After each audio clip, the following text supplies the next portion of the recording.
I'm Olof Drakenberg. I work as a policy analyst up a couple of hundred yards away from here at the Center for Environmental Sustainability, GMV på svenska. And I will be facilitating this day. I say good morning, I did not say welcome, because others will tell you so in just a minute. But to kick us off, you've all received, we have such a big crowd here, good to see, and you have all received the agenda for the day. As you'll see throughout the day, there have been some modifications, but we have the two big blocks. The first, the morning session. That is when we look at, so what do we see? What are the trends happening right now, and what has been the development in recent years? What are the driving forces? What are the key challenges? That's what we're going to focus on this morning. In the afternoon session, and we will not leave you, we'll keep you busy in here, but there will be no real break until we break for noon. In the afternoon session, we're going to look ahead. So what can we do in more concrete and practical terms to improve this for the better? We know the pressures are tremendous. What can we do to improve the situation? Concrete actions, strategic priorities, and we're going to listen to some of them. We're going to listen to even more from the panels, and then we're going to ask you, what are the real priorities and why? So that's what we'll deal with after lunch. And all this will be, of course, it's on the web somehow. I see a camera over there, and some are following us right now, and will be throughout the day. For your information. So, with that, and one more thing. There's going to be a lot of listening. First to presenters, then to panels, but there's also going to be work among yourselves. Be sure, you'll have to engage. There's no way around it. The agenda is prepared for that. So, with those few words, we'll have a short we'll have it for the opening plenary now. We'll start off with Arne Bigsten from the Department of Economics here at the university.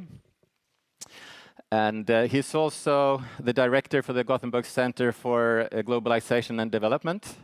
And maybe I should say senior professor. That's for you to decide on it. So please welcome Arne Bigsten.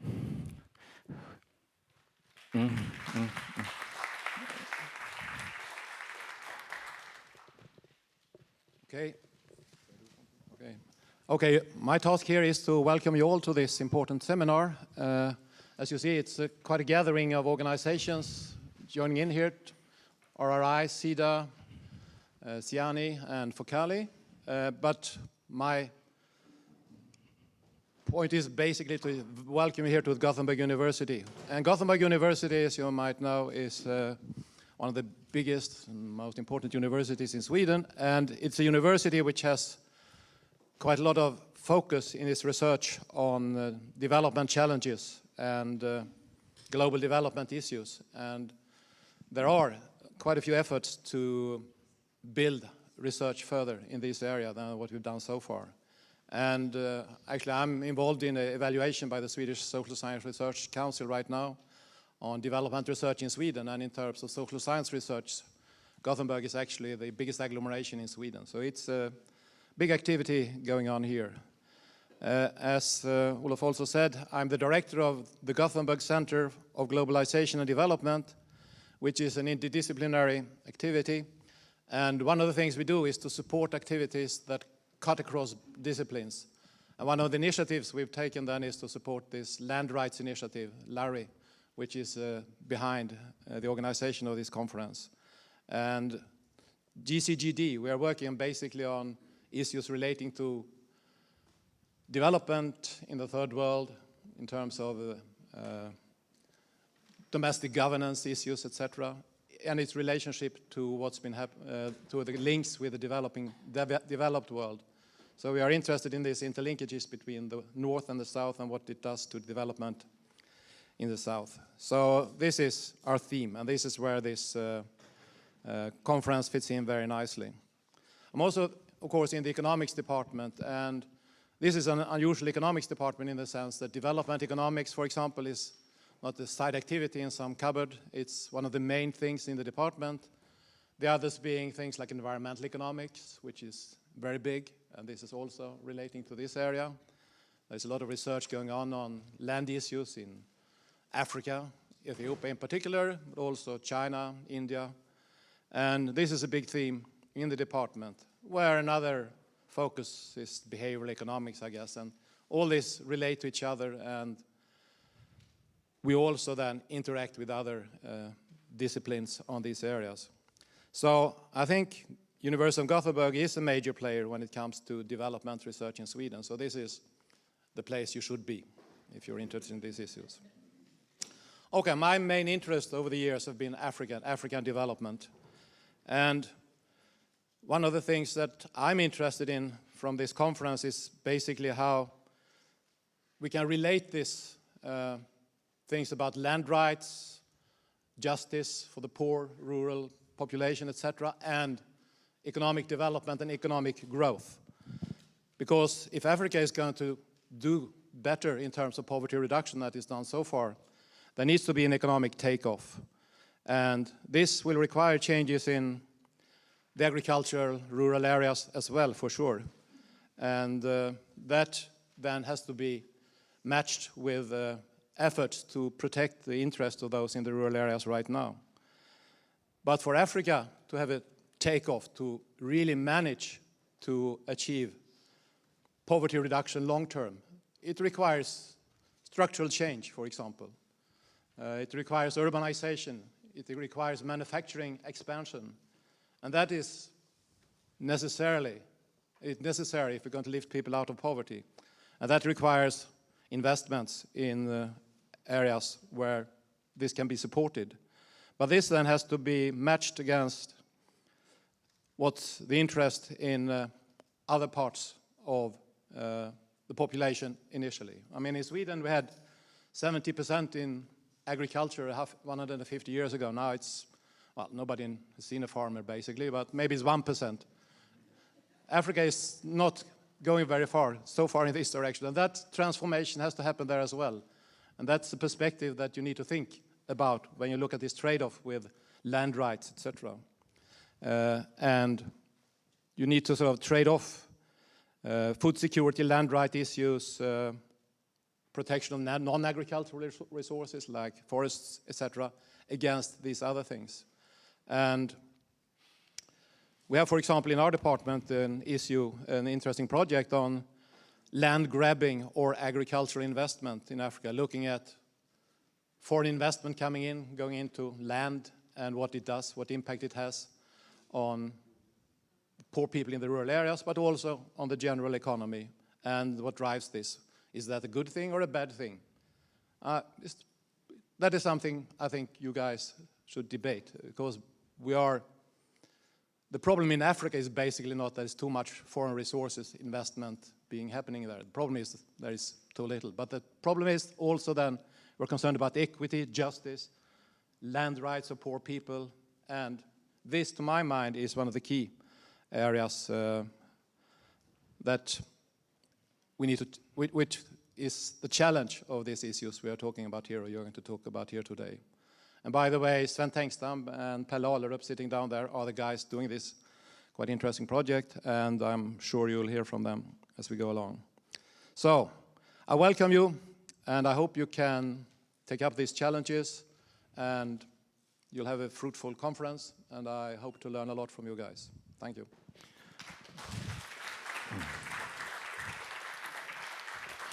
Thank you, Arne. And now we had planned to have Andy White here from RRI, but unfortunately he had to go and see a health clinic, so for some reason. Hopefully he'll be back later in the day, but when he realized this last night, he asked his co-founder and long-term partner, Arvin Curry, to come and step in his place, and they have been working together for so long.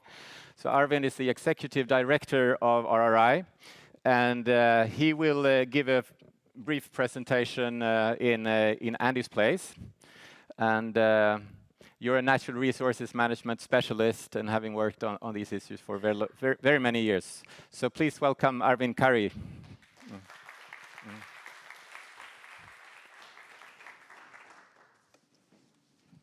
Thank you very much, Olaf. I know you were expecting Andy White. You will have to make do with me. But not only Andy and I, but the entire RRI coalition is absolutely delighted to be here in this place, in this city, in this seminar. And what you might not know, that for last few days, in fact, beginning from last Sunday, about 20 of us have been occupying your city, enjoying the weather, enjoying the food, and at the same time trying to update the RRI. So it has been really a great pleasure to be here. And it's even more pleasurable because this enables us to finally accept the long-standing invitation from Gunnar and from Lasse Krantz and from Margareta Nilsson. So it has been really a great pleasure to be here, and we are really very eager because this is one of the most erudite and knowledgeable audience whom we want to learn from and debate, as very rightly said by the professor, on several issues. While we started preparation for this event, we recall that the last big RRI event took place 7 years back, again in collaboration with SIDA in Stockholm, in fact, to be precise, on October 29, 2007.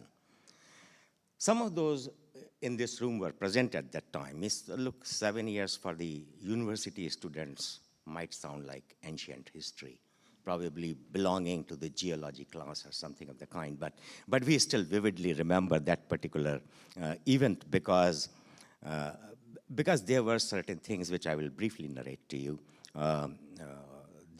The PowerPoints and proceedings of that particular event, if you dig deeper in the websites of SIDA and RRI, you will still be able to locate them. Now, I do not want to get into too many details of that particular seminar except to point out two very specific, let's say, predictions, the diagnostics and the predictions which were made at that particular point of time. Together, first, it was Ari Koko from the Stockholm School of Economics, which reminded us that the tenure reform in Sweden in early part of the 19th century was a key reason why the forest sector here in Sweden has remained economically important to a large section of the population, and why Sweden was able to avoid the resource curse, and why your forests are restored and still maintained and well managed. So he identified the 19th century tenure reform as the key. The second, and again, through a series of presentations and studies which were done through a very generous grant provided by SIDA at that particular point of time. RRI was in the nascent stage, beginning stage at that particular point of time. The crux of what those studies showed to us was that there was a ticking time bomb, an oncoming clash between global capital and the local people. And that, unfortunately, the governance structures that might protect people, forest, rural women, and other vulnerable communities were not yet in place. And we were concerned that many governments, and again hinted by the professor earlier, would be more interested in cashing in on the oncoming bonanza than in terms of the foreign direct investment than in protecting the rights of their citizens. And it was in that meeting that we in RRI voiced our concern that we were on the verge of the last great global land grab, the much maligned phrase. We proposed three approaches. Very briefly, they were that we must scale up support to the local organizations, build their capacity to defend and advance their rights and livelihoods. We must create, second, is new innovative instruments to help secure local land rights. And third, we must have more direct engagement with private sector and investors, through which we should try to reshape the trade business models and the flow of capital. That was 7 years ago. The bad news is some of those bad predictions are true. And the clash between local people and the global capital has ensued. And the battle is on. There is increased conflict in the forest areas of the world, more assassinations of the human rights campaigners. Some of that we have been documenting through our annual reviews every year. And we know that the deforestation has increased in many countries. And recently we also noticed this absolutely heartbreaking bad tendency amongst the governments and the international organizations, which are really weakening and in fact gutting any kind of environmental and social safeguards that have been in place to protect the rights and the livelihoods of the local people. And this includes some of the big international multilateral institutions as well. The good news is that during this particular period, there has been a tremendous progress in the recognition of land rights in many countries. Indigenous peoples and community organizations have become more effective, and there has been progress on women's land rights in certain countries. The other part of the good news is some of the forward-looking businesses are beginning to change. Not only the business is changing, their supply chains are changing, and they are beginning to realize the risk which insecure tenure poses to their investments. And lastly, we in the development community are beginning to do things differently. And that is what we will discuss today. I don't want to take too much time because I think two major things which we are going to be doing is in the next session and the session in the afternoon. Thank you again and again, what a pleasure to be here.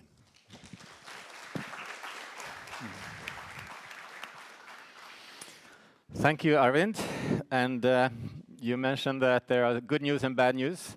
That goes for, we'll dig deeper into those terms and see how we can advance this as we go along. With that, I'd like to invite Marie Ottosson, Director of International Organizations and Policy Support at SIDA, a Swedish International Development Cooperation Agency, to give her views on what SIDA expects out of this day. And Marie has also signaled that she really came across these issues as head of cooperation in Vietnam, where SIDA had rural development programs and gender projects, and where you saw that these aspects makes a difference. So please. Thank you very much. And first of all, I would of course also like to say a big welcome to all of you here today. And as Olof now said, I am truly very happy to be here today. But I will not use the few minutes that I have right now to talk about my experience in Vietnam. But I hope maybe I can conclude some of it in the afternoon session today.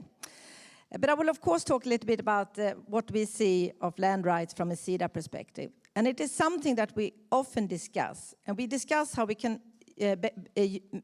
make better use of all the partnerships. And then, of course, I'm talking about all the eminent international organizations, such as different think tanks and networks and policy institutes. And what we do discuss is how can we make use of their and your knowledge, and how can that better inform our analysis and our choices and our work. And of course, for us, as for everyone here, time and capacity are limiting factors. So therefore, we are extremely thankful to see that 4 of our partners are not only here today, you have organized this important seminar. And I do believe that without your initiative and engagement, this seminar would not have taken place, and we would not have been able to benefit from the discussions that will take place today. So thank you. But of course, also especially warm welcome to the travelers and visitors who have come quite far. I know that quite a few of you are either belonging to or you're somehow relating to the RRI. And as you probably know, SIDA has supported the RRI, and we have followed the development of the coalition since it started, which is now more than 10 years ago, when at that time only a few of the larger international organizations and UN bodies put forest tenure and community land rights high on the agenda. Today, we can see a big change, and these issues receive much more attention and international recognition, which is, of course, great. And it's clear to us that the RRI and its collaborators, with all of your well-documented capacity for strategic science-based policy advice, have contributed to this policy development. So I would also like to thank you for that. But it's also clear that nobody will be satisfied with just having the issues more visibly and spoken about. Even though there are much more talking about and on land rights and the competition about resources and about climate change, about land-based investment, either as a blessing or as a curse, which questions are still to be made? What will make positive change happen on the ground? And how will they be done, how can they be done faster? And by whom? Do we ensure the participation and influence of discriminated groups and benefit from their agencies? For example, when we talk about women, ethnic minorities, youth, and which drivers for change have we failed to notice? And questions on how to address land rights are complex, and it requires cooperation. And as I've seen from the speakers list that it looks very promising also from this perspective today, because national resource tenure is a perfect example of a fully transdisciplinary, overarching and complex issue. And it requires exactly as many insights, both about democracy, as about economic development and our global environment. And it's about something as basic as our societies can wisely manage and take fair decisions about their resources. And only one example of forestry. Historically, Swedish forestry development cooperation often concerned large-scale state forest management and industrial forestry. And later, so-called joint forest management and community forestry emerged, aiming to better reduce deforestation and to be more beneficial also to people actually living there. Then it turned out that the forest management or forestry as a source of income just doesn't work without clear and agreed tenure rights in place. And today, practically all SIDA support of forestry aims for both right and income generation. And current interventions are focused on a decentralized national resource governance, secure tenure, and locally controlled forestry. Still, I am sure, as we also heard before today, that there is scope for more learning and more action. And to secure tenure is a priority, and it's also backed very much by the recent instruction from the Swedish government. And it is also clearly supported to effort that secure both rights and to increase benefits from land and national resources for men and women living in poverty. So with that, I would also like to say that I'm very pleased today to announce that SIDA's most recent decision in this field is a major contribution for us. It's a 100 million Swedish SEK that we have allocated for the establishment of an international land and forest tenure facility. This, we hope, will be very new and fresh, and we do believe that it has never been seen a global fund and knowledge hub as this one that we have created. And as you can see, I am truly very excited about this. And the aim, if you have missed that, is to support and speed up local processes for clarification and securing of land and resources tenure for communities, smallholders, and indigenous people. And women's tenure right will receive special attention. And the facility as such is a unique initiative because it seeks its cooperation by an unusually broad group of stakeholders. And one expectation for us is that a global facility could make it easier, not only for SIDA, but also for other development agencies to effectively support this, because it is a complex, it's a demanding, it's a long-term processes that resource reform normally is. So it's nothing unusual with this. So with us and with access to the best available knowledge, the initiative that comes from RRI And I think that we will hear more about that, which I will, of course, look forward to. So with that, I would like to conclude and I say that I'm sure that we will have a full day of interesting and inspiring seminar. And who knows, there might be some seeds will be sown for new fruitful cooperation. So with that, I would like to say thank you.